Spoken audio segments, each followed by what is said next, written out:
நண்பர்களுக்கு வணக்கம். நீங்க பார்த்துட்டு இருக்கிறது திருச்செந்தூர் முருகன் கோவில்ல இன்று 17/8/2025 விடியற் காலையில் எடுக்கப்பட்ட வீடியோ. நேற்று விஐபிகள் மற்றும் குறுக்கோளில தரிசனம் செஞ்சிட்டு இருந்த சண்முகவிலாசம் கதவை கோவிலுக்கு வந்த பக்தர்கள் உடைச்சி உள்ள சென்று சாமி தரிசனம் செஞ்சதுனால இன்று சண்முகவிலாசம் கதவு நிரந்தரமாக அடைக்கப்பட்டு அங்கு காவலர்கள் பாதுகாப்பு பணியில குவிக்கப்பட்டிருக்காங்க. அதை தான் நீங்க பார்த்துட்டு இருக்கீங்க. இன்று காலை முதலே குறுக்கோழி தரிசனம், விஐபி தரிசனம் அப்படின்னு ஒரு ஆளை கூட சண்முகவிலாசம் வாசல் வழியா உள்ள அனுமதிக்காததுனால 100 ரூபாய் தரிசனம் மற்றும் பொது தரிசனம் எல்லாமே ரொம்ப இயல்பா சாதாரணமா வேகமா போயிட்டு இருக்கு.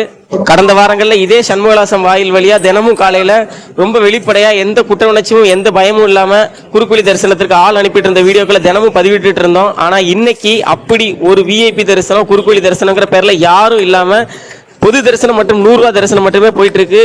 இதை பத்தி பக்தர்கள் இன்னைக்கு கோவிலுக்கு சாமி கும்பிட வந்த பக்தர்கள் கிட்ட நாம விசாரிச்சோம். அவங்களும் இன்னைக்கு தரிசனம் நல்லா இருந்தது, ரொம்ப வேகமா போச்சு கியூ அப்படின்னு சொன்னாங்க. அவங்க என்ன சொல்றாங்க அப்படிங்கறத நீங்களே கேளுங்க.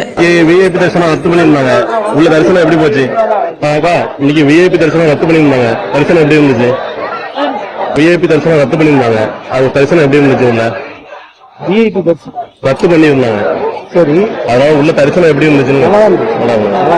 ஒரு காலத்துல திருச்செந்தூர்ல ரொம்ப பிரசித்தி பெற்ற விழாக்களான கந்த சஷ்டி மற்றும் விசாகத்துக்கு வர பக்தர்கள் கூட 2 மணி நேரத்துக்கு மேல நின்னதே கிடையாது சாமியை பாக்குறதுக்கு.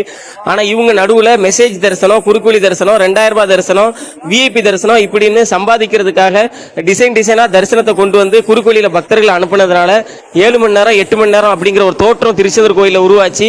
அந்த நிலை இன்னைக்கு மாறி இருக்குது அப்படிங்கிறது ரொம்ப சந்தோஷம். இந்த நிலை தொடரணும், அதுக்காக தான் நாங்க ஆசைப்பட்டோம். அதே மாதிரி சண்முகவிலாசம் கதவு பொது தரிசனத்திற்காக விரைவில் திறந்து விடப்படணும் அப்படிங்கிறது எங்களோட நோக்கம். அதை நோக்கி தான் நாங்களும் பயணிச்சிட்டு இருக்கோம். நன்றி.